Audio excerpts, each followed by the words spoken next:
be easier to sync the audio together. What? If I have a noise, you know? Oh, okay. Yep. Hi. Nate Dog. What's up? Nothing. I was wondering if you could retell that story when you're in your truck. You want me to tell the story on camera? If you don't mind, yeah. I suppose I could. Okay. So, at the end of my addiction, I had moved in with my mom again, because I was just floating around from couch to couch and stuff like that. I wasn't really, didn't really have a place to live at the time. Me and my ex had broken up, and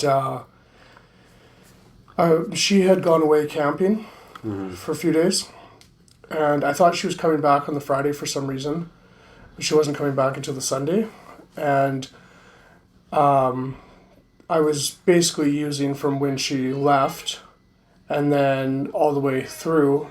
And Friday I started getting all like sketched out that she's going to come home, and I didn't want to deal with that and whatever else. So I left the house and I went up to a parking lot that I know has Wi-Fi, basically. I just parked there so I could like wean off the Wi-Fi.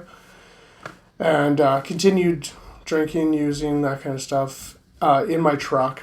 Got there Friday morning, mid-morning, brunch time, I guess. A lot of time passes, sitting on my phone playing solitaire or whatever I was doing. Then Saturday night rolls around finally. So I've been there more than 24 hours now. And buddy calls me, says, hey, come over. I'm like, okay, no problem. So I start my truck. And the second I start my truck, this guy walks around the front of my truck and he asked me to roll down the window. So I rolled down the window. I figured it was just some guy wanting change, which is pretty typical. And he says, oh, I was just wondering if I could talk to you about Jesus.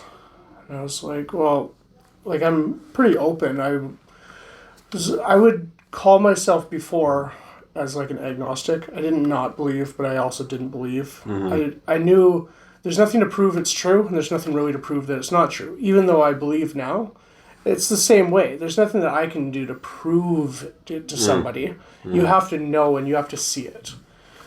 But anyway, so we just started talking, and we ended up talking for a good solid 40 minutes at least. Just sitting there while my truck's running in this parking lot, just chatting. And then he invites me to his church and whatever, pretty typical after that conversation. And then I just put my truck in drive and go over to my buddy's house. This is the Saturday night now. And continue using with my buddy and stuff all the way through that night and stuff. And then went to my cousin's house on the Sunday night. And I didn't have any plans to stop using or anything like that. But I was just worn out, right? It's been like probably 5 days of being awake, something like that, right? So I ended up passing out. Like I couldn't put any more alcohol in my body and stuff, and I basically couldn't fit any more drugs in my nose, type thing. So I ended up passing out and woke up, and that would have been on Labor Day of 2021. That's right, 2021. So that was the first day that I was sober. And my mind was still in a fog for definitely that day, for sure. So it didn't dawn on me at all that day. I think it was the Tuesday that it dawned on me.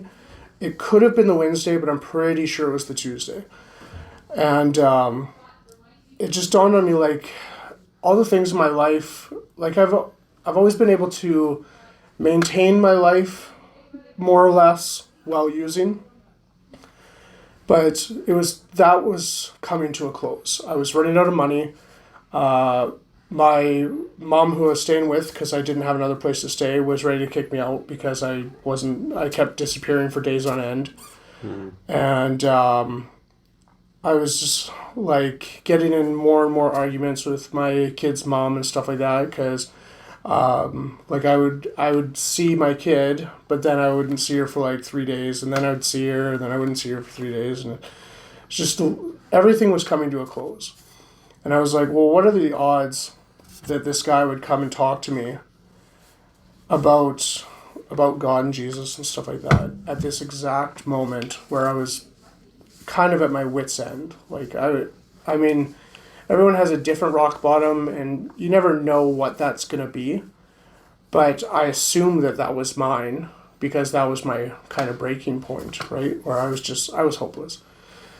So the Wednesday, I went to my first AA meeting, and met some people there and stuff like that. I ended up going to, I'm pretty sure I went to two.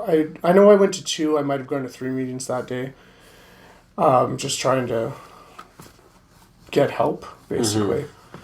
And someone reached out to me. The very first meeting that I walked into, I sat down and someone reached out to me immediately. And I still talk to him to this day.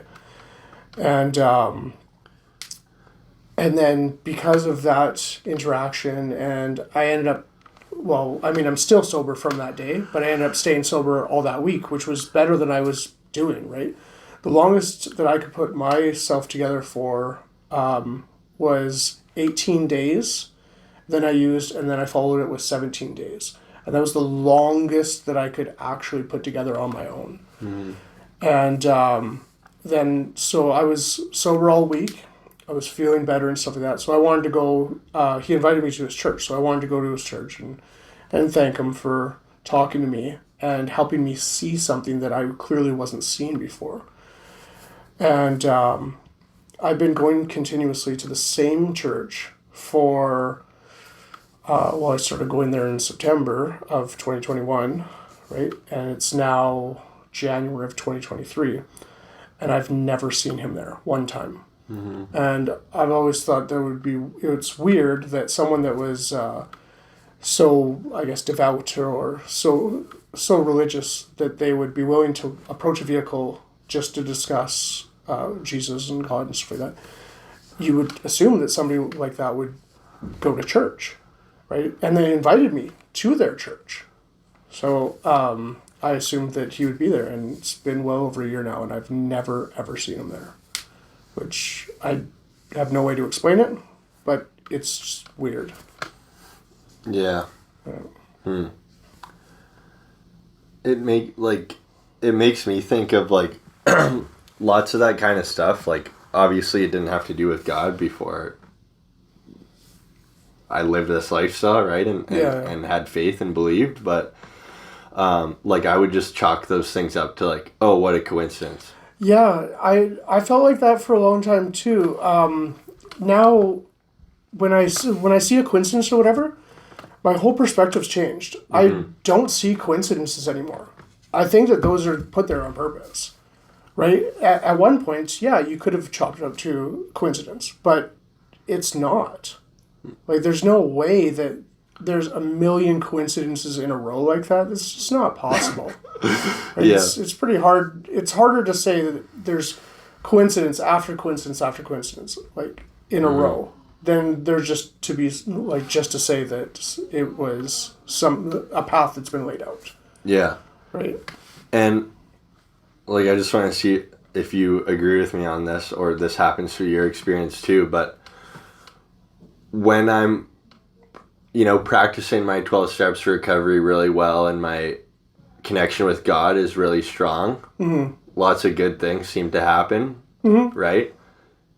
When my faith dwindles, it's still there and life is still really good, but there's not as many as those coincidences or like, for example, like with Rihanna, it was like 8 months of bad. Well, it's not like it was entirely bad, but 8 months of me in my addiction and not changing any behavior or attitude. Yeah.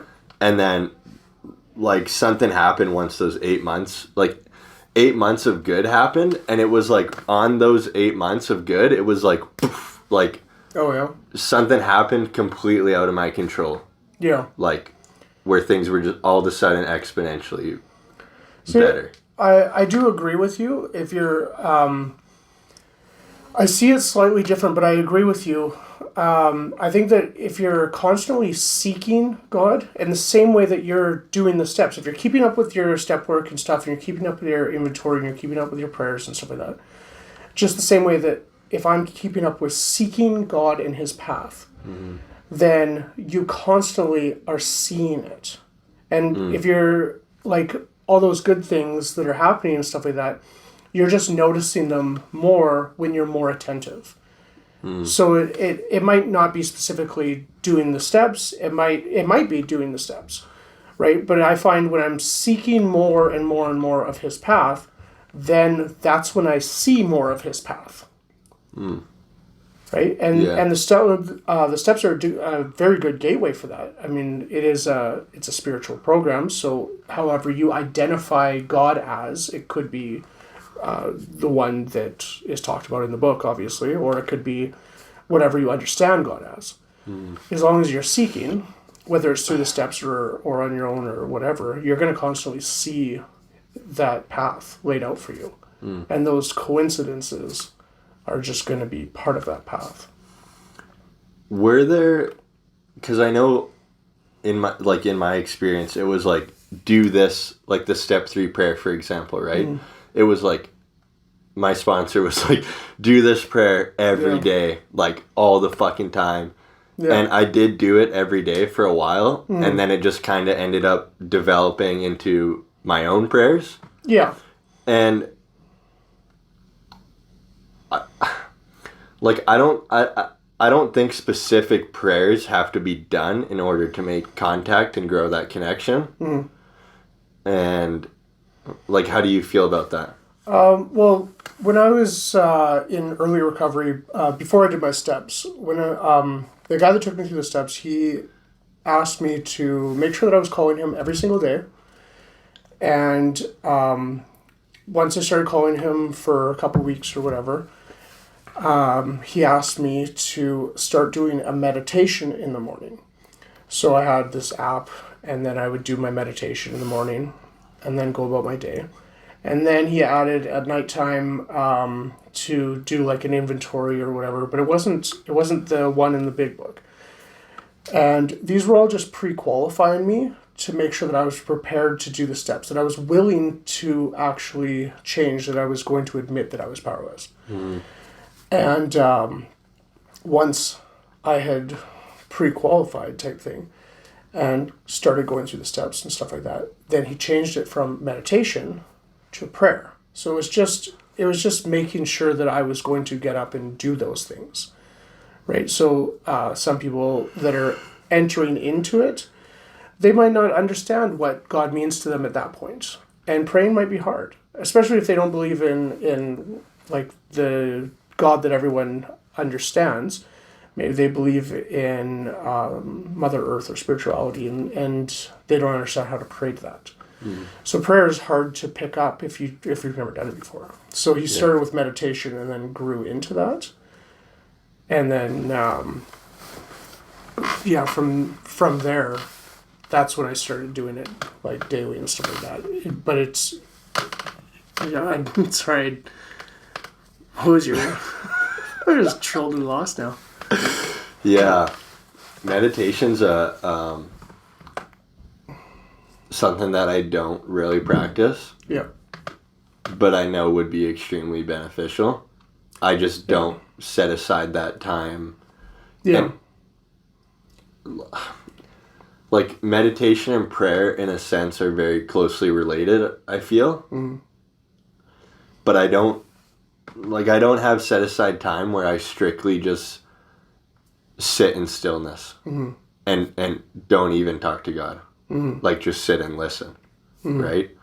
But I remember, like, it must have only been, like, a week or less into my sobriety after I had my crazy God experience. And, like, I remember just laying in bed in this room, and it was the first time I ever, like, the meditation was so powerful, and I wasn't even trying to meditate, but my head was clear, like, of everything, you know? Yeah. Like, and I was at peace, and it was like, it was a crazy experience. Like, it's like, it was, for me anyhow, it was like being in like a black void, and like, I don't even know how to explain it. Like, I want to say colors and shapes and things are going on, but like, I remember just sitting there and I was just smiling, laying in bed. Like, and I thought, like, it felt like I was on drugs, but I wasn't, right? And and that same day, I was driving home from a meeting. Like, it was like I knew there was a way out now, but like, I was at peace. Like, I was starting to love myself again, you know, and I was just like driving home by myself, laughing. Okay. Like, and it felt crazy, right? Like, I was just looking out my window and like looking at my life and the world and just laughing, like, and it made me feel kind of crazy, but like, it felt so good. Like, I was just, I don't know, I'd never experienced that prior to developing my spiritual life, which I never didn't even know existed. I didn't even know I had a spiritual malady or anything like that, right? Like, and like, the only other time that I had a meditation like that was when I was on mushrooms. Oh, okay. And it just absolved. Yeah, I was at one with the universe, essentially, right? Yeah. But to find out that feeling is obtainable sober is pretty, like, intense, but in a good way, like, very liberating, you know, like. Yeah. I don't meditate anymore because it has turned into prayer, but it was very interesting when I was doing it. You'd follow like this audiobook type thing or whatever through this app, and it doesn't tell you to try to shut off your mind or anything like that. Just, you kind of just quiet down, and then instead of your brain running, you just think about like, oh, did you notice that there's like birds chirping around you before?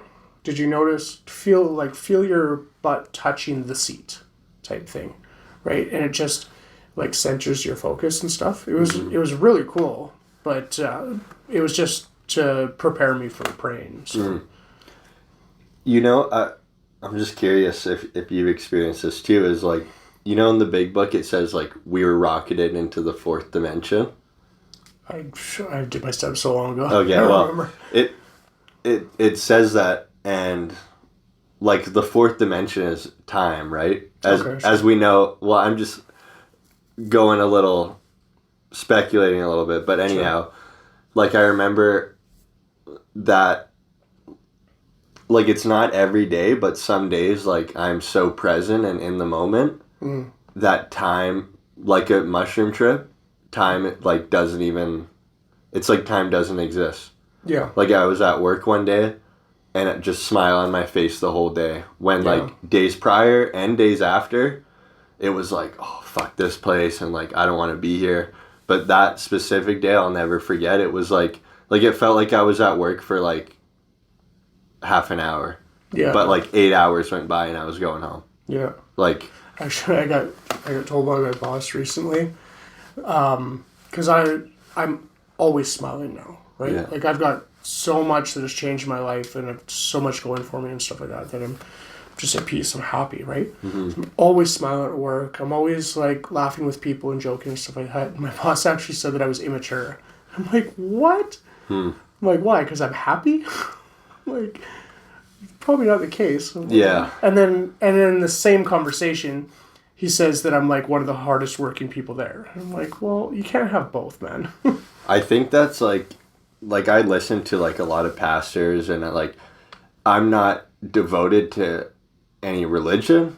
I'd like to think of myself as a very spiritual person and connected to God, but that's my God. That's what's working for me, and I'm not writing off any of those religions, and I don't. I want to read the Bible. I just haven't got there yet. But you know, this one pastor was talking about like childlike faith, and like you're like essentially being a child for life at heart. You know, like. Okay. But see where he's going with that, yeah. What I'm getting at is like, and I used to look at people like this too, like, oh, like, that person's so immature.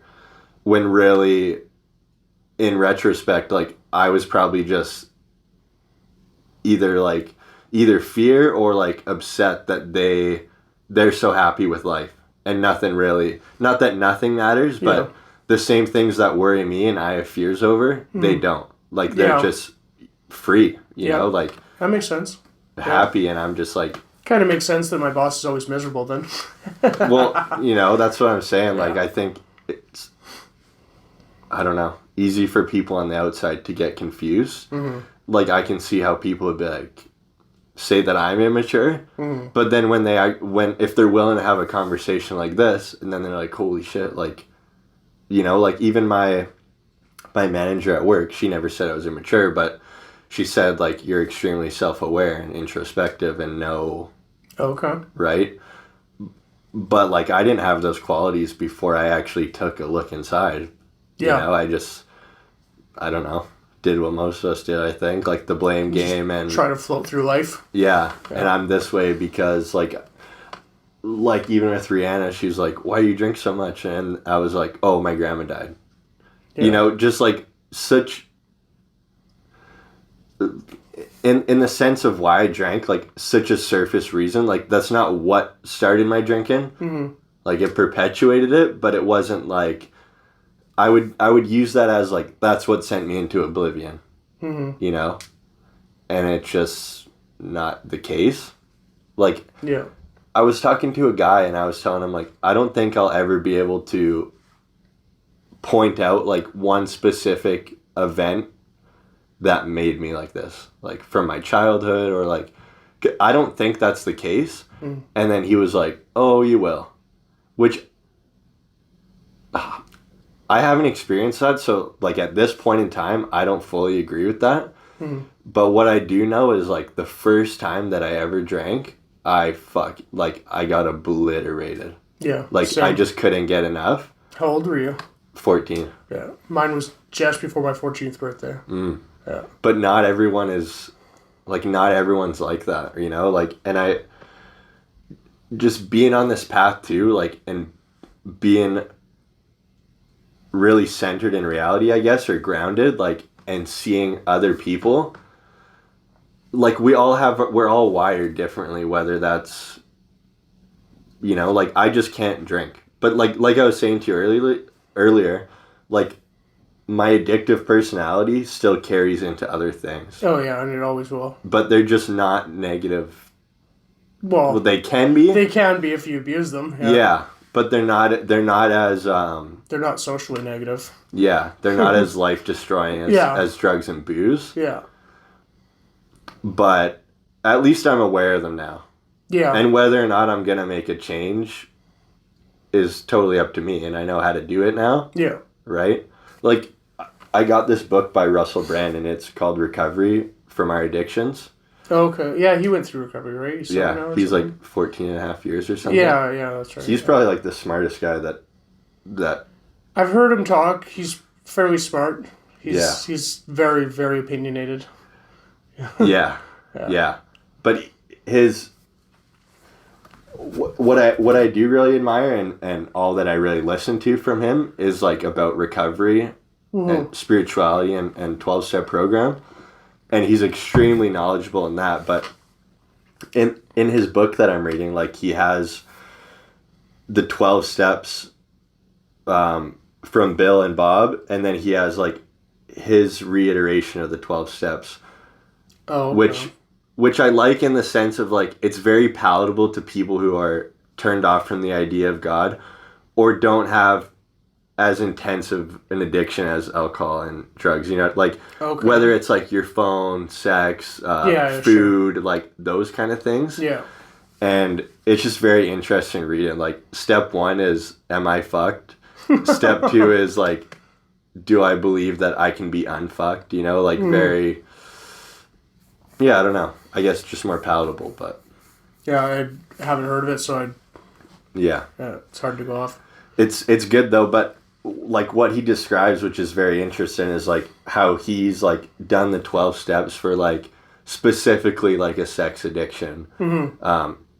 And you know, specifically his phone and like things like that, and how that it's still immensely powerful and works 100% of the time.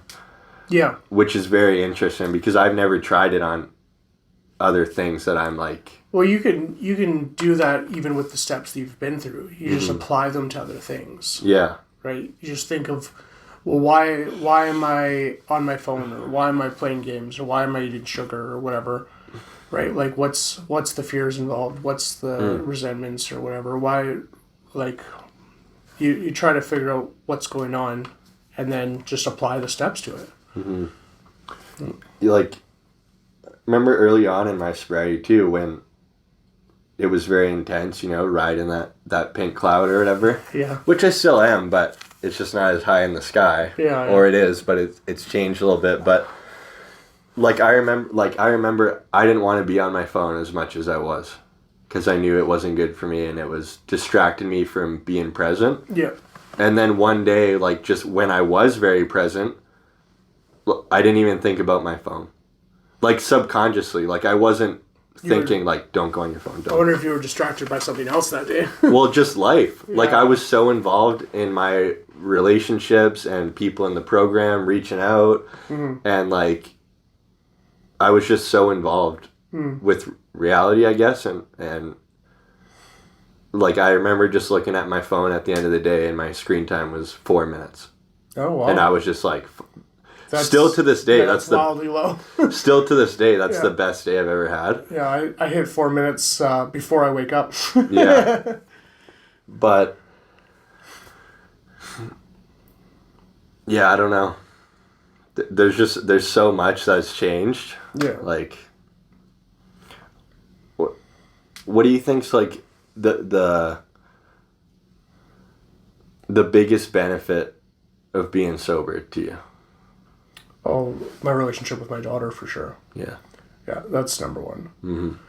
Yeah, and not that I didn't have one before, right? We've always been thick as thieves or whatever, right? She's my partner in crime, but now I'm more present, right? I'm in the moment with her instead of having something on my shoulder the entire time I'm with her, whether I was sober or not, when I was with her type thing. There's always something sitting on my shoulder, okay, how long is this visit going to be, right? What time am I going to be home to use again or whatever, right? And that's gone. Now I'm trying to think of more ways to fill time with her. Yeah. Right? So that's the biggest thing is you probably know this, but I grew up without a father. So I've never met him. And my mom did drugs, my entire childhood type thing, right? So I didn't really have a lot of, parental figure around type thing.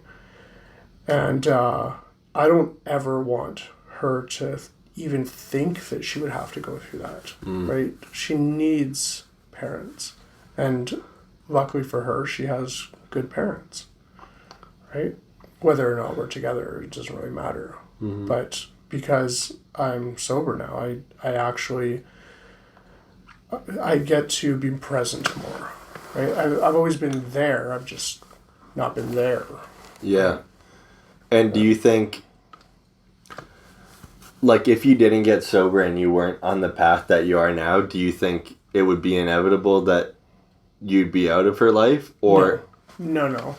I'd still be part of her life, but I think it would be more complicated because I would still be putting myself into her life, but I think that I would have pushback from my ex and stuff like that because I wasn't healthy. So I always want to be in her life, and I always will be in her life. But I think that if I wasn't a healthy person, then why would her mom want me around type thing? So I might have had more pushback, and now there's no pushback because I'm not screwing up my life. Yeah. Because, if you're not present, even if you're there, it's probably going to still have a negative impact. Could be. To a degree. Luckily, my daughter's very young. So, yeah. So she won't ever remember me having a drink. Yeah. Right? Yeah. So it's never going to affect her long term or anything like that. She doesn't. She doesn't know. Yeah. But yeah, I'm sure that eventually, if I was to continue on the path that I was, eventually she would notice that I wasn't acting normal or whatever, right? Or that I wasn't paying attention all the time or whatever, right? I'm sure eventually she would notice that and it would affect her. I mean, I went through that, so I know that it does. Right? I didn't know when I was a kid, but looking back and as an adult and having a deeper understanding, especially because I had my own issues with drugs and stuff like that, so you have a deeper understanding of what your parent would have gone through. Looking back, I can see that that there wasn't a lot of attention, there wasn't a lot of presence, stuff like that. So I'm sure that eventually she would have noticed, whether it was now or years from now. Since you've gotten sober, have you ever had any sort of desire to use or to Oh yeah. or to drink? Yeah. Oh, constantly. Yeah. Yeah. I mean, hell, on my way here today, right? Like I was taking basically a 4-hour drive, and then I was thinking, oh, how fun would this drive be if I had a couple of beers, right? Like, Yeah. Of course I think that stuff. Yeah. Thing is, you don't put it into action, right? You think about it, you think of why I was thinking that, or like how, or the negative things that would happen if you did that, or whatever, and you put yourself back in a check, and then, but yeah, you think about it all the time. It's because, for me, there's a lot of aspects about drinking and stuff that I do miss. Yeah. There's like the social aspect and stuff like that. It's fantastic. Yeah. Right? You have a lot of great times, and quite often it's like a social lubricant, right? So you have a lot of conversations, might not be coherent conversations, but you have a lot of them. Yeah. But and then when you get sober, you don't have the same 7-hour conversation about something stupid, right? Like you just it becomes so nonchalant or whatever, right? So there's a lot of things that I do miss about it, but you wouldn't trade a 7-hour conversation for spending those 7 hours with your kid, right? It's an obvious one which is going to win, right? Yeah. Yeah. Do you, like, when you have those thoughts of, like, the 2 beers, like, is that talk down from that in your head really quick, though? Oh, yeah. Yeah. Yeah. Yeah. Like, it's like a flash in my mind. Like, oh, this would be fun with drinking. And then I'm like, yeah, I agree. It would be fun without drinking. And then that's it. Yeah. Or like it's sure it would be fun. Of course it would. But why? Yeah. Like, that's the end of the thought process. Yeah. Yeah, I wonder, like, I remember when I first got sober, like, I would always ask other sober people, like, especially if relapse was part of their story, like, how did that happen? Like, what made you relapse? Like, what piece of the puzzle were you missing? Right? Yeah, and I've heard mixed answers on that.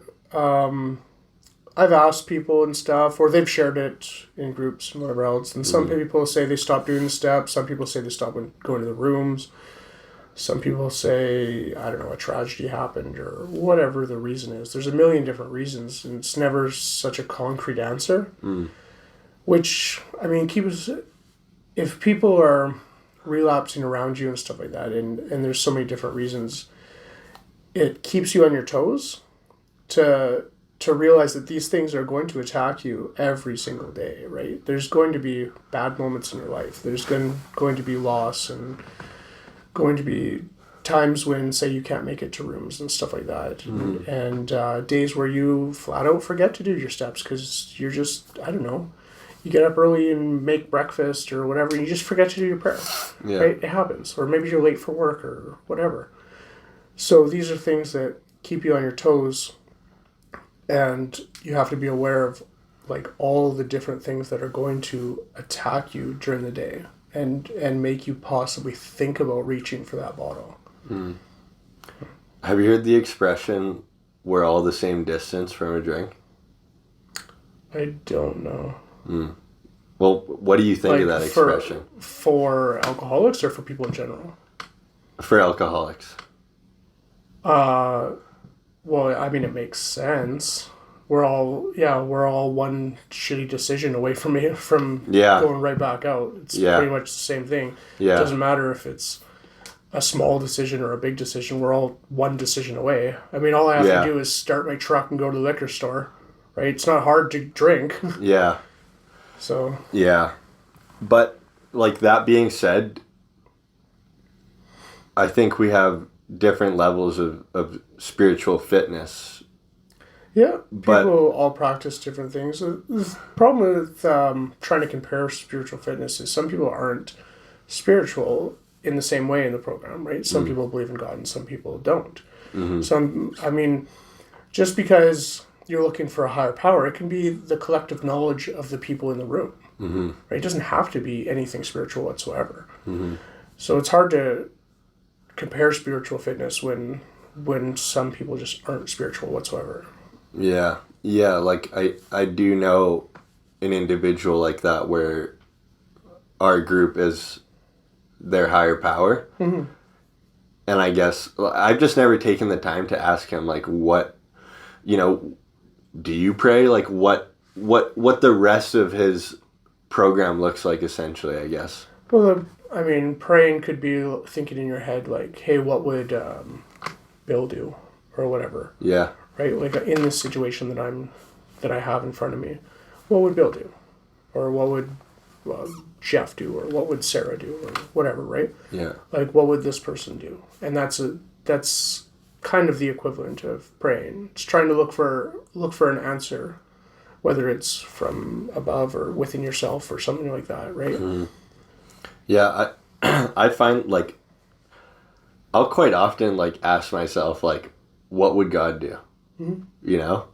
Like, what would he do? I don't know. And I don't know either, but I have an idea, right? I can have a million ideas. I never know what he's up to. Yeah, that's true. I mean, but most of the time it comes down to love and tolerance for me. Yeah, definitely. And I mean, that's what Jesus basically compiled all commandments into love each other. yeah. Right? That was he pretty much went and said, there's one commandment left, and it's just love each other. And that includes everything. Like, you should not kill. Well, if you love each other, you're not going to kill. Right? You shouldn't, like, have sex with the neighbor's wife or whatever. Yeah. Well, if you loved your neighbor, you wouldn't do that. Right? So everything can be compiled into that. Yeah. Yeah. Yeah. Faith is like, I remember someone said to me, faith is a journey. Oh, yeah. And I don't know why, Definitely but it just, because there's going to be twists and turns, and Yeah. you never know what's coming. I never thought of it like that until someone said it to me, and I was like, whoa, like, Yeah. and just try to, like, because I know that my faith isn't at the same level every day. It's still there, and I'm not like, fuck God, fuck the program, and at times, though, I will be like, oh, I don't need the program now. Oh, yeah. but I know when that self-talk comes in that, Yeah. like, and like, weird, like, if I'm going through something, or like, even if I'm like, I don't want to go to a meeting today, even though I had already pre-planned that I was going to a meeting that day, then I'll justify not going. But then when I do go, no, you have to go now, right? Because you just said, no, not today. Oh, yeah. Now, then I make myself go if I wish I did that for the gym. Yeah, but that's my mentality for it, right? And then if I want to go, then I just go. If that qualm doesn't come up. But, like, when I do go at those times, I always end up hearing, like, exactly what I need to at that time.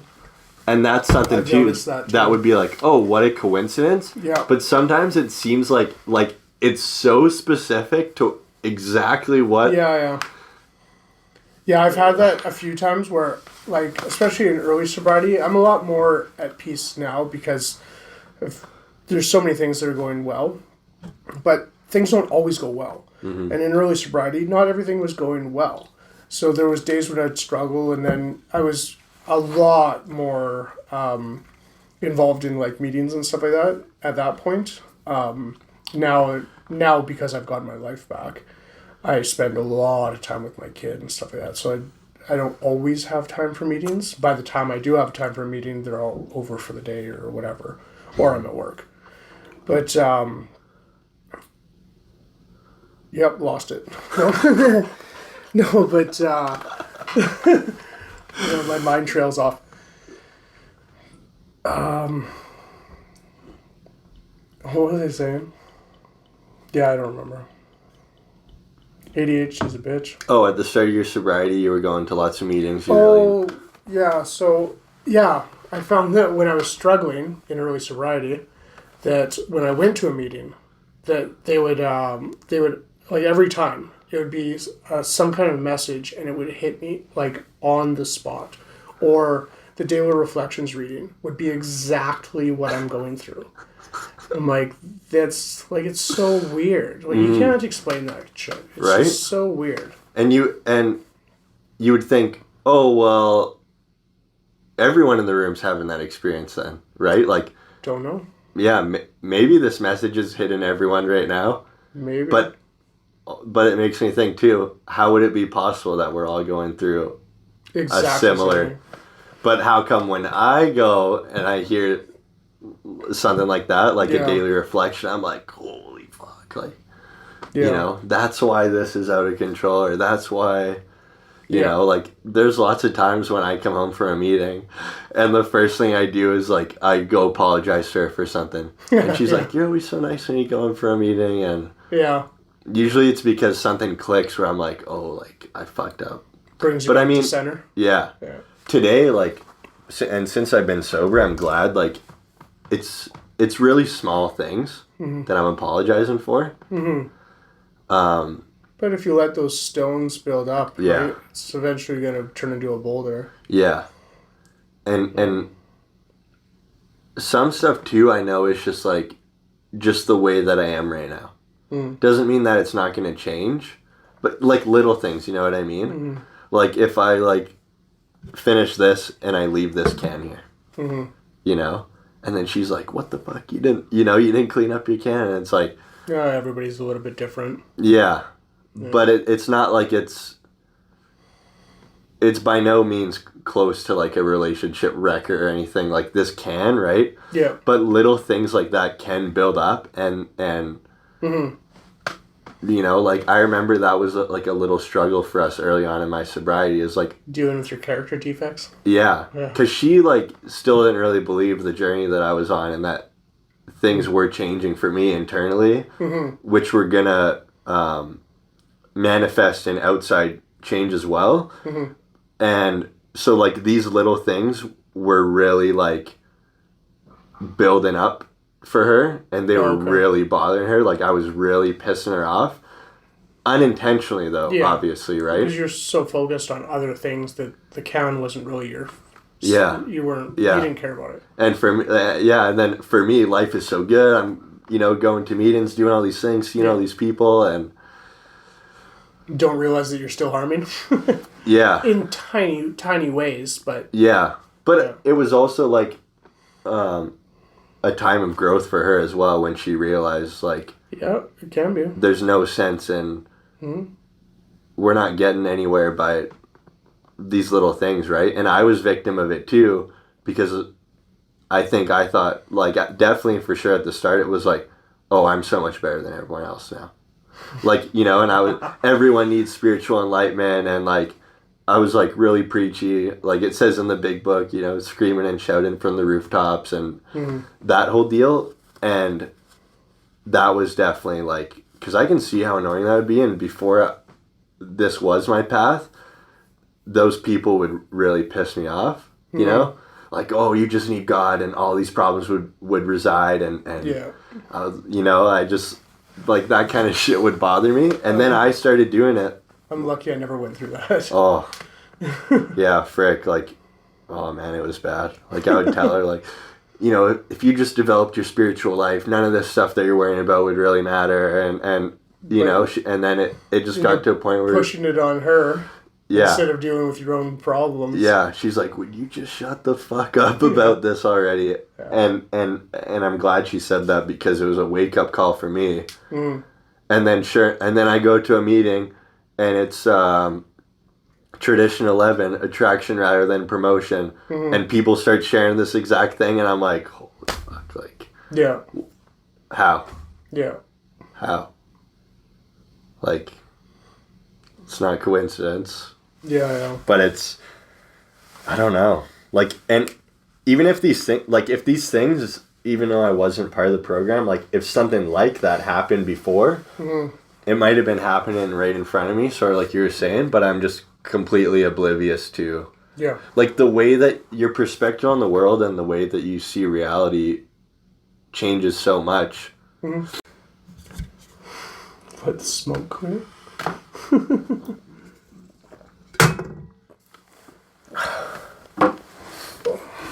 I don't remember where we were. No, I have no idea. I was going to ask you something, but I don't remember. Yeah. Joys of your camera failing. Yeah. You have any questions for me? You said that you had a big spiritual awakening too. Mm-hmm. What was your big spiritual awakening?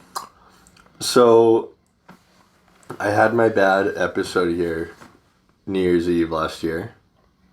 And then that morning, I was just like uncontrollably crying in the shower. And I'd never experienced something like that. Like, I was like, it felt like I was paralyzed. Okay. Like, obviously I wasn't, but it felt like I couldn't, like, even wash my body or wash my hair. And Rihanna started washing my body and washing my hair for me. And just something happened right then and there where, like, I just knew I was going to be okay. And, like, yeah, I don't know. How'd you associate that with God, though? Just because I genuinely, like, wanted to die in that moment. Like, I didn't see any other way out. And I think that was because, like, I'd finally realized that I was repeating the same thing over and over. And, like, ultimately this relationship was going to end if I didn't change anything. And then all of a sudden, like, in that moment, it was like I had faith and hope when I just had absolutely none. And I didn't know what I was going to do or what that looked like. But it's like in that moment, without knowing step one or anything, like, I conceded to my innermost self that I was powerless over alcohol. And yeah, like, I don't know. Like, it's hard to even put into words, right? But then when I got to that meeting, and I'm very grateful for it, like, I already had the willingness to do whatever it was going to take, and the open mind and the open ears. Like, I was all ears, and I, like, you know, like it says in the big book too, and this happens to be the case for me, like, I was beaten into a sense of reasonableness by alcohol.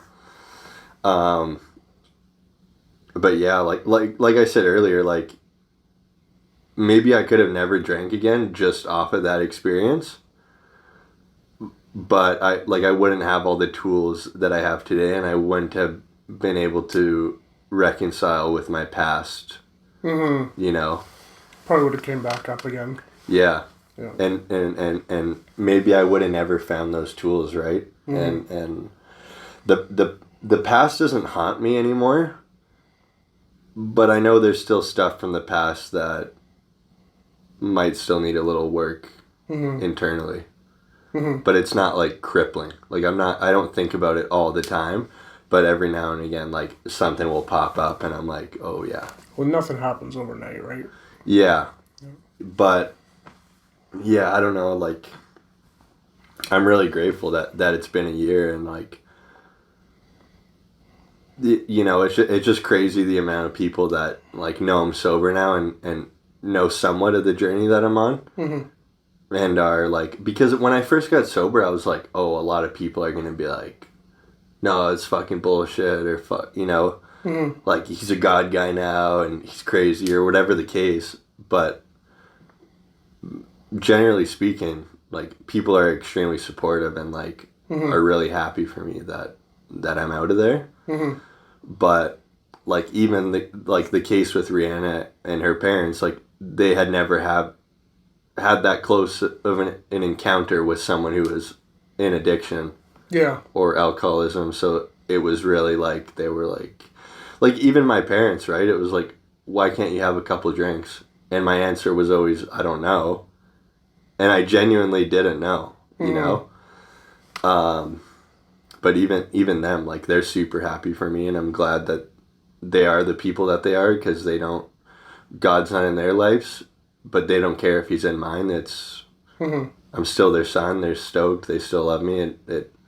But I don't preach it when I'm with them either, right? Like I do my thing. It's what works for me, right? I was actually super surprised when I got sober that more people didn't like try to pressure me into drinking. Like some people would be like, oh, just have one or whatever, right? That's what you think's gonna happen. It's never happened. I mean, I've had people offer me a drink not knowing that I'm sober, or like someone that I might not be close with, or like a friend of a friend or whatever. And I just say, oh, no thanks. And then that's the end of the conversation. But I've never had anyone like pressure me the way that I thought would happen. Yeah. Yeah, neither have I. One person, like, they didn't pressure me, but they knew the path that I was on and the journey, and they still tried to. Do they do it like jokingly, or like just No. to see if you were being serious, or Just to see if I would fold. Oh, Which is kind of an asshole move, but yeah. I agree. Good test for you, I guess. But oh yeah, I thought it was funny. Yeah. You know, but I don't know. There's people too that are gonna be envious, I guess. Sort of like I was talking about earlier, like, oh, you're all happy now, and like you have God, and but just I don't know. Having faith and believing has just brought me so much peace, and made me realize too that a lot of the stuff that I did have fear over and was worrying about, like, it doesn't matter as much as you thought it would. No, like it's really so irrelevant, right? Yeah. And you see, like, we talked about this the last meeting that I went to, and it was like about how, like, it's not just us that are sick. Like, most of the population is sick, spiritually speaking, right? And then once you're in this position, it's like extremely evident. Yeah. Once you can see it, like, fuck, what are you guys even complaining about? Like, you know? But it's the way that it is. Yeah. Especially, like, the internet is just so crazy now. Try to stay off it as much as possible. Me too, but yeah. I don't know. It's like people like complaining. Yeah, I think people have to find a purpose. And at some point in history, there was a lot more purpose. Like, people fought for, like, equal rights and women's rights and all that kind of stuff. And not saying that it's a perfect world now or anything like that, but a lot of the things have already been fought for. And a lot of the things, like men and women do have equal rights. They can both vote, and they can both work, and they can do whatever they want to do, or they can at least apply to do whatever they want to do, right? It's not completely equal, but it's definitely a lot closer than it was back then. Yeah. And now when people try to find purpose in life, right, then there's nothing to fight for anymore, so they end up just lost. Right? And like, what would you say your purpose is now? Oh, my purpose? Father. That's it. There's nothing else for me. Yeah. That's the only thing that I care about. Like, I have a job now, and I'm possibly starting a new job that might turn into an actual like major career and stuff like that. But I'm not doing it for me. I have enough money. I don't care. But if I take this job and turn it into a career, then I get to put my kid through college, right?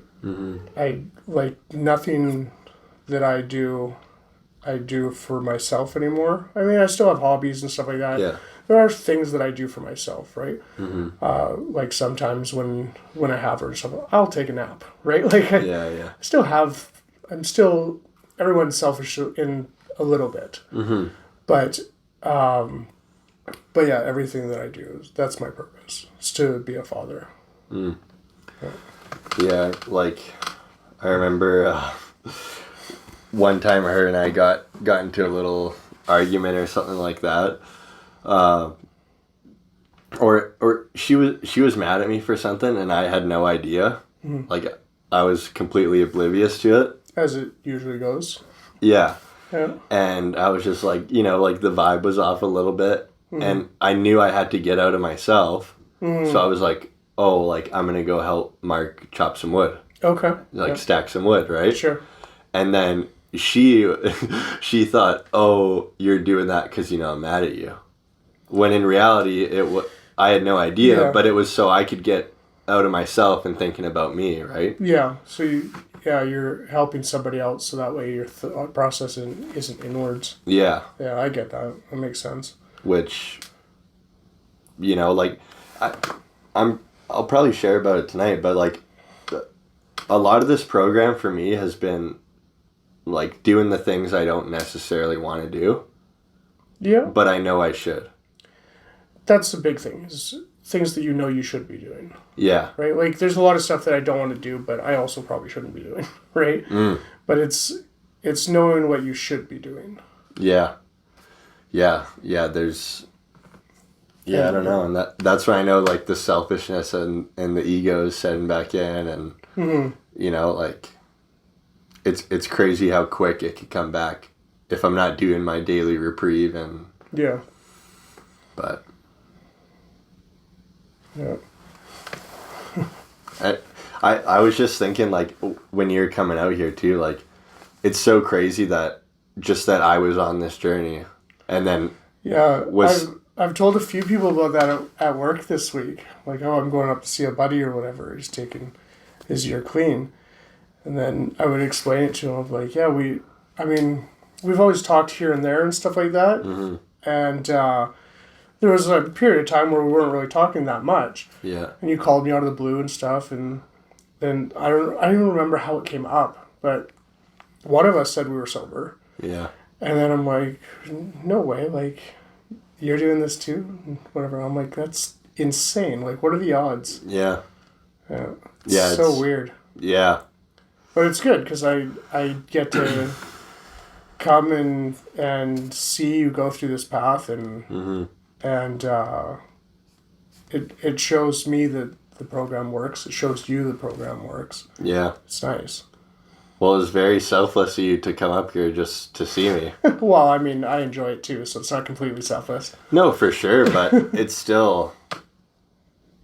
I mean, most people probably not on this path wouldn't, like even Rihanna's mom, for example, was like, is he coming up here just for your birthday? And I'm like, or no, Rihanna said this, and I was like, yeah, like, that's what sober brothers do. I don't, like...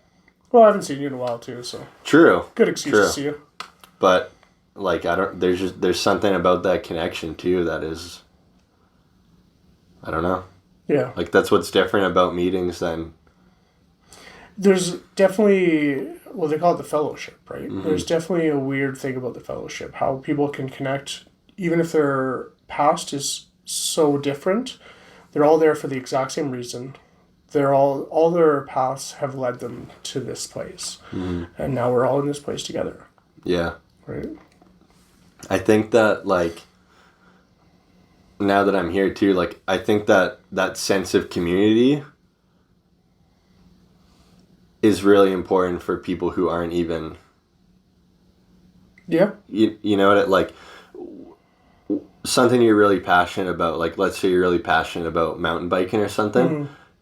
I think it's really important to be part of a community that is also really passionate about that same Absolutely. thing. Yeah. And I just never like, I never thought about those things, but I did know people who were like I have friends who are into rock climbing, and they like, you know, they would disappear out of our friendship, which I don't blame them, right? Because why would I was drinking and fucked up all the time, and then they were like associated with their rock climbing buddies, and then they would go out like every weekend rock climbing or whatever, and part of me was also jealous too because I didn't have that. You know, my crew was like, well, let's drink every weekend, let's get fucked up every weekend, right? But then, like, obviously you don't have anything to show for that, or like it's not. Maybe some shitty pictures and Yeah. a funny story about how you fell down and threw up. Yeah. That's about it. And then maybe a not so funny story about something else that you did. Yeah, probably. That's more likely. Yeah. But yeah, the sense of community is great. Oh yeah. Especially with the fellowship, it keeps you accountable. Right? Because you're constantly seeing these people and stuff like that. And in a weird way, you don't want to disappoint them. And even if that's all you're riding on, is you don't want to disappoint someone, at least you have something, right? I mean, hopefully you have more, and hopefully you're working your steps and stuff. But just the sense of seeing someone disappointed in you or whatever can be a huge push for you to do well. Yeah, I'll never forget someone said to me, like, I probably have another drink in me, but I don't know if I have another recovery in me. Yeah, I've heard that. And, like, other people, you know, like, I'm sure you've heard it too, like, oh, like, recovery is part of everyone's story, and I'm like, like, I don't know if that's the case. I hope it's not, because Yeah, I mean, would you classify it as attempted recovery then? Is that more what you're thinking? Or you're talking about, like, in general, like, not alcohol, like, everything? No, like, in the did I say recovery is part of everyone's story? Yeah. I meant relapse. Oh, yeah, okay. Sorry, my bad. No, it doesn't have to be. Yeah, no, I don't think so either, but I thought that I said recovery instead of relapse. It's very, very common for relapse to be part of people's stories, but it doesn't have to be, right? If you're really, like, doing things the way that they're supposed to be done, the way they're laid out, and not your way, there's a good opportunity for it to not be part of your story. Frick, what you said was, like, such a vital point that my sponsor's been driving home to me. Not because I'm victim of doing this, but because other people he's seen where, you know, where they start doing I'm just doing my program. Yeah. Like I hear that so much. People have their own thing, and a common one is people want to forgive themselves and make an amends to themselves, and it's not really how it's laid out, right? Yeah. You should be you should not necessarily forgiving people, but trying to eliminate your resentment for people. You should be making amends to people and stuff like that. But making an amends to yourself doesn't make sense. You should be living your amends, right? Trying to forgive yourself and stuff like that for the stuff you've done. That doesn't make any sense to me, and it's not even written in the book. I was never told to do that by my sponsor, but I know people that were like, oh, you know, like the letter to myself and and those sort of things. But I mean, how selfish is that? You're writing a letter to yourself. Yeah, I mean, isn't that part of the problem? Yeah, I found that it just came along with doing the rest of the work, and it was just like, I just like my forgiveness for myself came very early on, and maybe before I even did anything, because I was just like, I finally had answers to things that I never had answers to before, and I knew that, like, it doesn't have to be like this anymore. And clearly this program works when you do the steps and the program. Yeah. Because I've heard those stories too where they do my program, my steps, or my, you know, I don't believe in God or anything like that, so I'm not, you know, I'm not going to do this step, or whatever the case. And, you know, like, I would assume that usually those individuals end up coming back. I don't know. I wouldn't know the stats on I that. don't know either. I just know that my sponsor was telling me a story where he was in a meeting and everyone was my program, Of course. and it was driving him nuts. The only thing that's yours for the program would be your understanding of what the higher power is. Yeah. That you can individualize. Yeah. But if you're not following the steps the way they're laid out, I mean, you might recover, but you're going to have a lot better chance of being sober and staying sober. Mm-hmm. I mean, anybody can get sober, but staying sober, right? You're going to have a lot higher chance of that if you're doing them the way they've been written. There's a reason why the book has existed for, like, what is it, 100 years now? Pretty close, yeah. And it's technically on its third version, but the steps haven't changed. The only thing that's changed in the books is the first portion, 140 pages or whatever it is the steps. And then the back half of the book is all stories. So Yeah. how you can relate to people and stuff like that. You read their stories and you relate your story to their story, and it helps you out. Mm-hmm. So the stories have been changed, like they've added new stories through the 3 versions, right? So that way it's more relatable. Like, nobody's gonna understand that they sat on their Davenport and picked up their piccolo and whatever. Like, it's not relatable anymore. So now people have stories about realistic things that are from our generation, whatever else, right? So that's the only thing that's changed. The original steps haven't really been changed in the entire, whatever it is, 100 years or something like that. I don't know when do you know the year the book was written? I don't remember. I want to say 1935, but Sounds right. that might be when Alcoholics Anonymous was formed. Could be. I don't know. Either way, it's around 1935. Yeah, so almost 100 years type thing, Yeah. right? There's a reason why it's stayed the same. It's because it works the way it is, Yeah. right? You don't need to change it and make it yours and bend and twist and do some things half and... Yeah. Right? I mean, if you're not doing your steps the way they're written and doing them honestly and openly and fully, then, I mean, your chances are Yeah. a lot slimmer. Yeah, that's like even like people who had like 25 years and then relapse. Yeah. And then they're at the meeting and they're like, yeah, like I'm 3 years clean now. And they had 25 years before that, right? Yep. Like earlier on, and still now sometimes, but I would fucking like beeline to that person after the meeting and be like, what contributed to that? Like what happened? Because I don't want that to be my story. If so, then it is, but I do think that it is avoidable, right?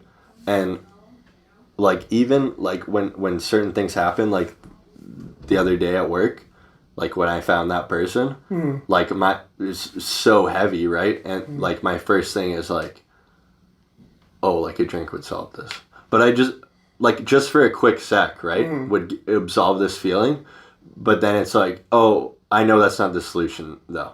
No, like that's not. I guess it's like a lot of it too is like feeling your feelings all the time is such a new thing still. It's a weird one. Yeah. The first time you actually feel like sad or something. Yeah. It's usually, I mean, especially for guys, it's usually like happy or angry, right? We don't really get a lot of range. But the first time after, when you get sober and stuff, and you feel sad for the first time, like sober sad, it's weird, right? Or when you feel the first time, you feel like actual joy, not just like nonchalant happiness, but real, pure joy. Yeah. It's so weird. Yeah. It feels really good though. Yeah. Like, I've cried so many tears of joy since I've been sober. Like, and it can be over the smallest thing. Oh, yeah. But just, like, I don't know, crazy things happen. Yeah. Like, I remember shortly after I got sober, like, her and I had sex, and it was like I never had sex before.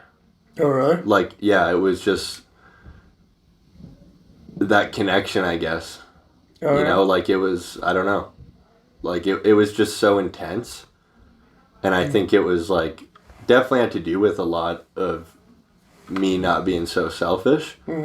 But like we just laid there after, and like we were just both crying because it was like. Are you sure that's why you're crying? Yeah. It was crazy. Yeah.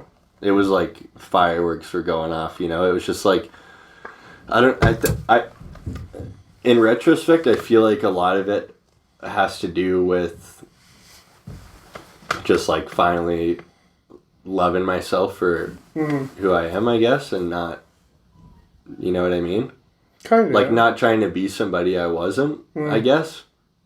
Not in terms specifically about sex, but just in general. You're just happy at the moment. Yeah. Yeah. Yeah. And I don't know. It was just one of those experiences that I'll never forget.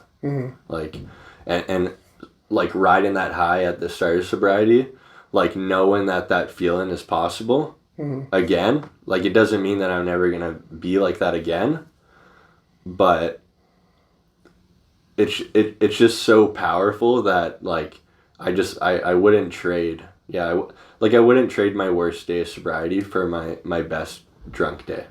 Like I just wouldn't.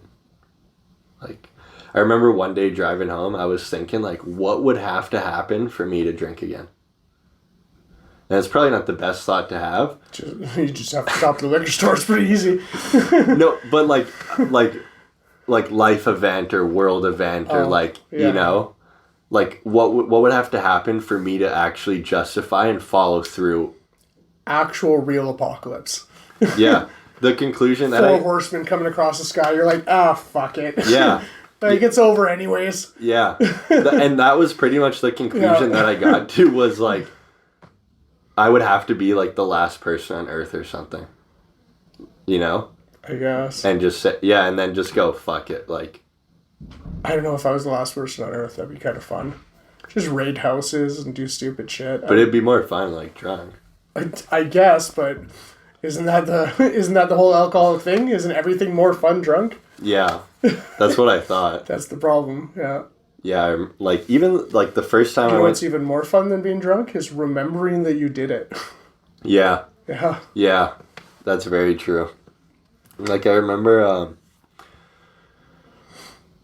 like, the first time going snowboarding after sober, like, my mind was just like, is this going to be fun? Because I just, you know, like, it's like, am I going to enjoy this without having Fireball on the mountain the whole day?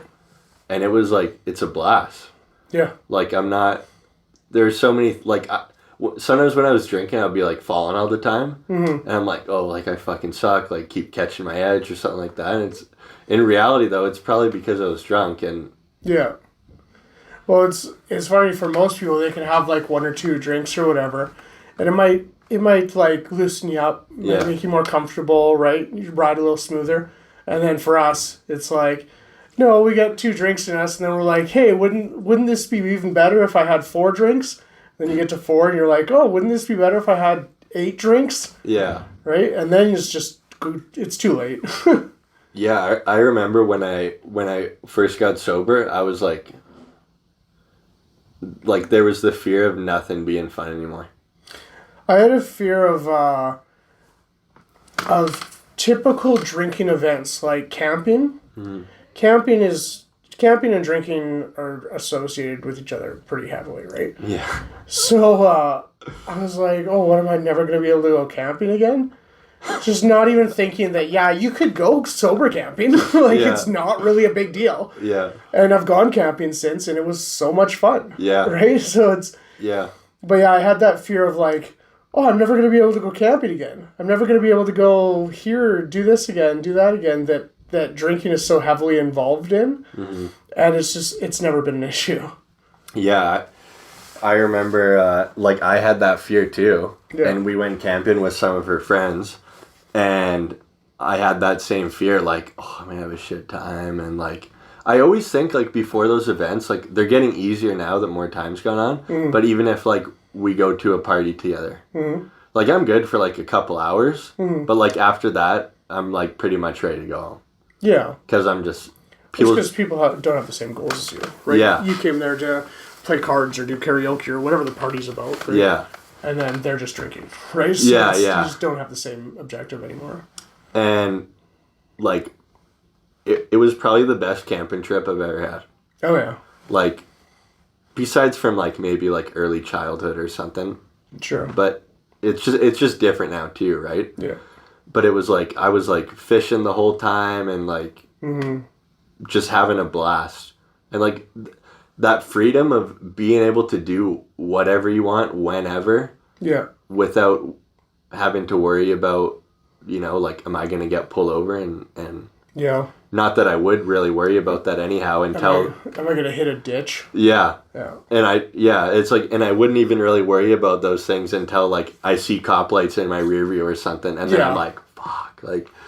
Yeah, it's kind of nice driving by cops now and being like, oh, this doesn't matter. Yeah. Yeah. I remember having that exact experience on the way home from Vernon one day. Yeah. Like, driving by a cop.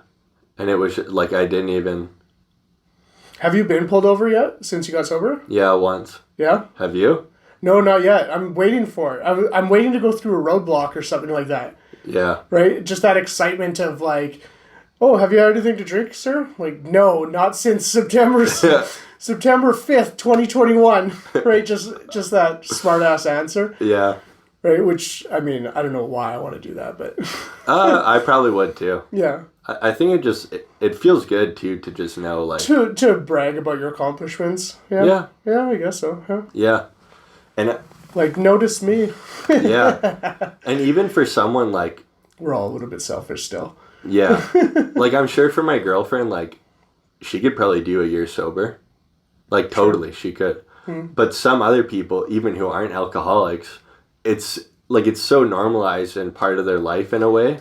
Yeah. That a year sober sounds probably daunting. Well, I would it's imagine. so socially acceptable. Right? It's like eating fast food every day is not good for you. Right? But it's socially accepted to eat fast food instead of having home-cooked meals. And yeah, alcohol and fast food aren't on the same level. But you go out to someone's house or you go out to a restaurant or you go out camping or whatever, right? It's almost an expectation that you're going to be drinking and stuff. It's so socially acceptable. Whereas if you were to, like, I don't know, chop up a line on the table at Red Robin's, right? People are not going to be happy about that. Right? So it's hard to get away from it sometimes because everybody's doing it and they just they don't think that it's still a substance, still affects you. Yeah. Right? And it still is addictive. Or it can be for a lot of people. Oh, yeah. I actually had that where I was like, I started developing this routine of, like, pretty much going to Wendy's every day. Okay. Because I would get off work at 4 and then hit a 5 o'clock meeting. Okay. But I have, like, an hour. Yeah. So I would, like, go to Wendy's after work, get a couple burgers, like, listen to some podcasts or something, and then go to my meeting. Yeah. But it just started to, like, I just noticed it started to come, like, be habitual. Like, if I didn't go to Wendy's, I'd be thinking about Wendy's. Oh, yeah. And then I was like, this is kind of an issue. Oh, yeah. But, I mean, I could use the food. but it's really more of a money thing, right? Like, yeah. And that just wouldn't be the proper way to do it. Yeah. Financially, anyhow. At this point, I should really just be eating whatever is in front of me. But fair enough. Sometimes I won't eat, like, all day, which I have I know. no one to cook for me, so I just eat whatever. Fair enough. I mean, I'm super blessed that I have a home cooked dinner every night here, which is like, you know, and I would have never been grateful for that before. It would have just almost been like, oh, it's a given. You know, not actually saying that and having that attitude, but acting like expecting it almost, you know. But you know, I'm grateful for it now. Like, and like, I'm so lucky to be in the position that I am and have her as a girlfriend and live in this like beautiful house, a beautiful yard, and like have the people that I do in my life. And don't get me wrong, like, I miss my old friends, like, I do. And when I visit them, we do have a genuine connection, you know? You miss the positive memories because you don't really think about all the negative shit. Yeah. Right? It's just like like everybody, good way to think about that is everybody loves the music from their childhood. And it's because you only remember the singles off the album. You remember the good songs. But if you listen to all 13 to 18 songs off that CD or whatever, most of them are crap. Right? There's terrible songs. So when you say, oh, I hate the new music, blah, blah, blah, it's like, well, I mean, they probably hate 13 of those 18 songs from that CD, right? Or we probably did. Right? So when you think about like childhood memories or your friends or whatever, it's you remember all the good stuff, and it's not as easy to remember some of the bad stuff. Yeah. I mean, what was very fulfilling is like when I went down to Chilliwack to visit them and make some amends with people, like they didn't drink or smoke at all in front of me. Oh, yeah? Which was like, and not even like, they didn't ask me like, do you want us to not do this? Like they just didn't. That's good. And we were able to have a good time and have genuine conversations. So I knew like there is something genuine about our friendship, and it's not, it wasn't solely based around drinking and getting high. Was that a big part of it? Yeah. Sure. But is it required? No. Which was very good to find out, right? Because you just don't even really know. Yeah. Yeah, you lose a lot of friends because your relationship was based on drinking together. Yeah. Yeah, and they're like, well, what are we going to do now? Yeah, exactly. Well, I don't know, like... Get a hobby. Yeah, go fishing, go camping, or like go for a drive into the mountains, or whatever the case. But I got addicted to fishing earlier this year. Oh man, gosh. I have the full setup ready to go in my car at all times. But I really like.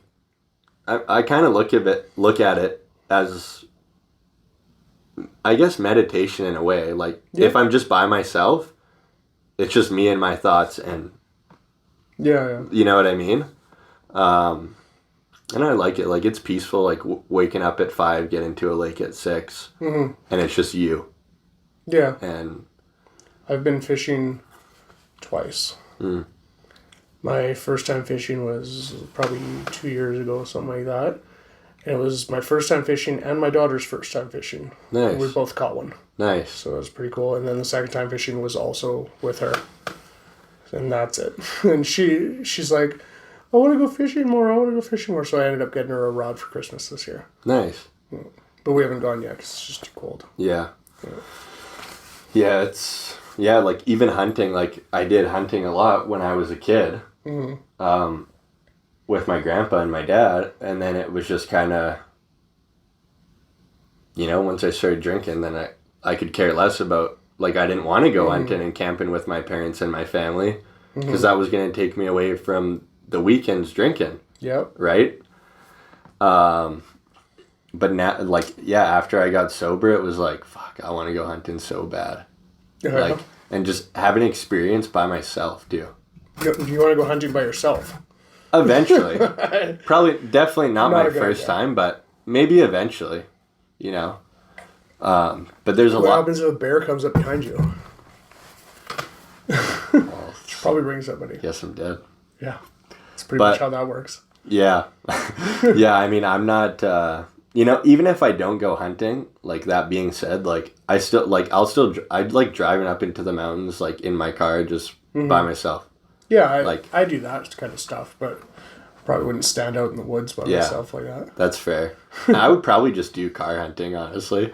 Car hunting? Yeah. Yeah, that's not illegal or anything. Well, you know, just putting along roads in my car. Yeah. If I see You're not allowed to shoot out the window. No, I know that, but I can jump out and... Yeah, you can jump out and you have to run like 20 yards from the road, and there's a few more rules to that, but yeah. Wow. Whatever your local thing is. Yeah. I don't know. There's something that is like, you know that, have you seen that show Meat Eater on Netflix?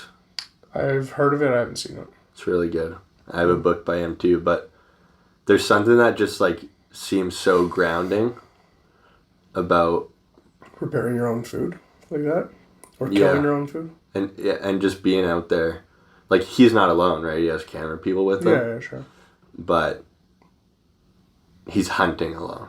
Mm-hmm. You know what I mean? Like, and yeah, like even the fishing thing, like, and Joe Rogan was talking about this, and I get it. Like, there's something about like having that fish on the line, and bringing it in. Mm-hmm. There's something about, like, he was talking about how like our old reward system, like there's something about it that is like primitive in the sense of like, you're gonna be providing food for your family or village or whatever. Yeah, that makes sense. But then taking it a step further and like cooking it over a fire and eating it, which I've done once, but Bag a deer and cut it up, bring it home, put it in the freezer, and then prepare it for your family. It's a primal thing that I don't know if we'll ever grow out of. yeah. But I don't know. I just love being outside. And I also find it interesting how people's God is like, oh, the great outdoors, And I'm like, that's not my thing, but I don't know how I would associate that to anything, but yeah. yeah. I mean, the great outdoors is beautiful, but Yeah. But I don't know how I would associate that to I the do. path that I'm on. It does feel like, I mean, obviously it's different than being in a city or in a house, but like just being outside feels a lot different than it used to, Sure. Like when I would go on a hike before or something, yeah, I was probably like getting high or drinking, but it was also kind of like, when is this going to be over? Okay. Like, I used to go drinking in Forbine a lot, and first time that I went Forbine sober was weird for me. It was super weird, and I not that I had any interest in drinking whatsoever, but I had two buddies with me. One doesn't drink, and then one does. So the one in the back seat was like, I think he had like 2 or 3 beers. It wasn't like a lot or anything, but I laughed about it. Right, I'm like, oh, that's something that I would do. Right, like I used to drink and go up the mountains and stuff like that, without putting any thought in the fact that once you come down the mountain, you're back on city streets with other vehicles and and you're drunk driving home and shit. yeah. But yeah, it was super weird for me the first time that I went, and then you get used to it, just like hiking and stuff like that. You get used to it. Oh yeah, freaking! I love it. Like we went snowshoeing like 2 weeks ago, I think. Yeah. 2 or 3 weeks ago, and I just loved it. Yeah. Like, I hate snowshoeing. oh, I love it. Funny though, the first time I ever snowshoed was here in town. Oh really? Yeah. Behind my school. Oh really? Yeah. Wow. Yeah, I don't know. It's so interesting how, like, having those fears about doing something sober that you used to always do drunk, and then doing it and realizing, like, I find, like, almost, if not always, like, a situation is never the way that I think it's going to be. Oh, no. No. You can't predict almost anything. Like the party thing, right? Like, I would be thinking, like, oh, I'm going to be in the corner the whole time, and I'm going to be, like, miserable and, like, not want to be there and not going to have fun. And it's, like, not crippling, but I'm thinking about it up until the event. And then I go and have, like, a great time, end up having, like, a great conversation with someone I wouldn't have thought I would have. And, like that is, like, a huge building block in my faith and trust in God for me, is that, like, things always end up working out, like, better than I could have ever planned. Yeah. Not always. Sometimes things don't go my way, but it's neither good or bad. It's just not what I thought it was going to be. Yeah, not your expectation of the event or whatever. I actually went to, so they say in the program if you're going to, like, a hockey game, right, your focus is the game. So even though people are drinking around you and stuff like that, it doesn't matter if you're going for the game. They say not to go to places where the focus is drinking. So, like, don't go to the bar because people are drinking at the bar. They're not there for something. If you went with a group of people to watch the game on TV, right, then that would be the focus. And you could go there safely and not drink. But what reason would you even have to be at a place where the focus was drinking? So just recently, very first time, over a year clean, sober, I got invited to a party, and I found out, I found out pretty much just after I was invited that they were going to be drinking there and stuff like that, because I asked if it was okay for my kid to come. They're like, oh, well, people are going to be drinking and stuff like that. So I got the impression that it was going to be a drinking party. So I'm like, okay, well, I'll stop by for a little bit or whatever, right? Because I knew I had the option to leave if it got weird and stuff like that. And it actually wasn't that bad. Like, people were drinking. There was a couple of people that were drunk and stuff. They did offer me booze and whatever else, but I just had water. In a wine glass, actually. Water in a wine glass. I felt fancy. Had my pinky out and everything. But yeah, I actually had a better time than I imagined I would. Not that I strive to go to those events, right? There's really no place for me there because I just don't have that goal. But it was nice to know that I can, right? I still have the option to. Yeah. Right. Yeah, that's like, we went to like a little a concert, I guess. Sure. But it's like outside and... Yeah, like a festival. Yeah. People are drinking on Molly and all sorts of things. Sure. And I was like, I don't know if this is a good idea. And like, I had major anxiety around it. But I was just focused on the concert the whole time, the music. Yeah. And I had like a great fucking time. You know what's funny is if you would have gone there in your addiction, you would have been like drinking and doing whatever, and someone would have asked you about the music and you'd be like, I don't remember it. Yeah. You'd be like, I had an awesome time. I hung out with this person, that person, whatever else, and then you forget that they sang like your favorite song. Yeah. Yeah. Yeah, I remember like, and I was like, I can still be very judgmental for sure. I'm not judgment free. Because like, I would just see super drunk people everywhere and I'm like, fuck, these people are idiots. But well, because they went to the concert to drink. They didn't go to the concert to listen to music. And if I was there, I knew I would probably be worse than most of these people. Oh, probably. Like, falling over, probably, you know, there were cops there that probably would have arrested me or something. Yeah. Or, like, I just know how much of a mess I become. Especially over a long period like that. Well, it doesn't even really matter how long, because I'll be shit-faced in like, no time. And inevitably probably black out. People will be taking care of me all night, and it'll just be a disaster. Yeah. And she'll have the worst time because she has to take care of me the whole time, and it would just suck, right? Yeah. But yeah, like, I've definitely been very lucky a lot of times too.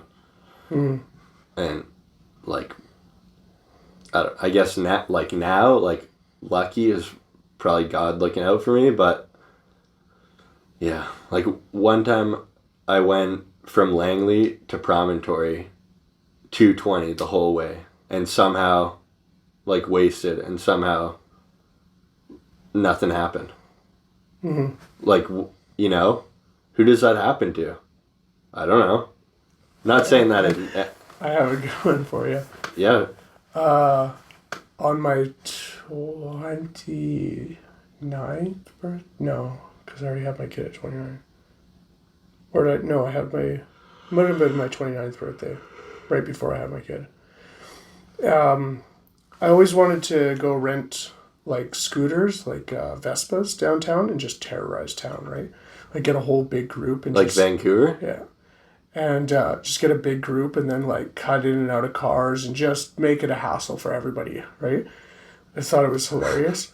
So nobody wanted to do it with me. So finally I convinced like my mom and stuff to go, and my ex, and we went on a beer crawl, like a brewery crawl basically. So we drove the Vespas from each brewery to brewery to brewery, and then we finished off at the Molson Brewery. And They had 5 seats in the truck. There were 6 of us. So I rode my motorcycle to Vancouver. Well, I had been drinking all day, right? I was fucking annihilated. So we're leaving Molson Brewery, and I'm coming past Granville Island, and another bike pulls up beside me, and we start just giving her down the road, right? And we come up to a red light, and we're talking for a sec, and then it goes green, and I pin it, and I go up on one wheel, and ripped right past the police station. So the cop pulls up behind me, starts following me, but Vancouver's so busy. So I get up to a light, and I squeeze between cars, and I actually make like 5 right turns or whatever, and he's stuck in the traffic, but I can squeeze between, right? So by the time I get back around, he's turning right away from me, and I'm screaming by. I knew I couldn't outrun the radio, so I made it from Science World to my house. I lived off of McCallum exit, and I was in my underground garage parked. Made it from Science World to my place in 13 minutes. I was going 300 plus the whole way. Holy crap. Yeah, it was fast. Holy. And it was nighttime, and I was tanked. Fuck. Yeah. Oh, man. That's wild. Yeah. Because if you wipe out, obviously that's... Oh, you're dead. Yeah. Yeah. But if I slowed down, then I was busted. Yeah. Because they just radio for the next exit. You're not going to outrun a radio. So just keep it pinned. Holy crap. Yeah. Lucky they didn't get the helicopter out. Yeah. Yeah. Wow. I mean, that happened to a friend. Wow. I don't think he can get in trouble now, but... I don't know. No idea. Long time ago. Yeah. Yeah. I don't love it. It's actually sad. But you know how, like, on the internet now, they'll cancel people for things they did 20 years ago. And I'm like... Yeah. I mean, if they did something absolutely horrible, then sure, maybe. Yeah. But if it's, like, it can be the smallest thing, and clearly the person has changed, and they're like, no, fuck him. Yeah. And... Yeah, it's... The world's getting a little bit soft.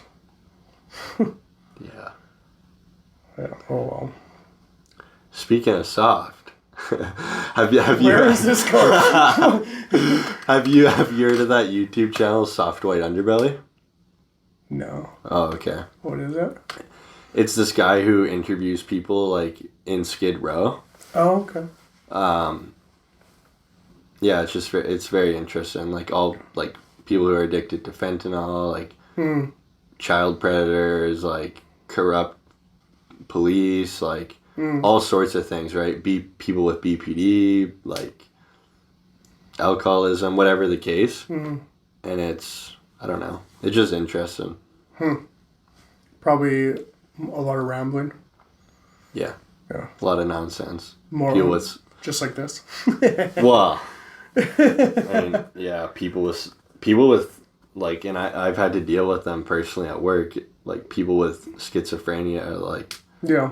holy crap. I never knew what that was like. Never been around people Yeah. that close and personal and actually, you know, been working with them. But it's like, it's intense, man. Like, I can't imagine what that is like internally. Yeah. I mean, but that's all they know. They probably can't imagine what it's not like. Yeah. Yeah. That's true.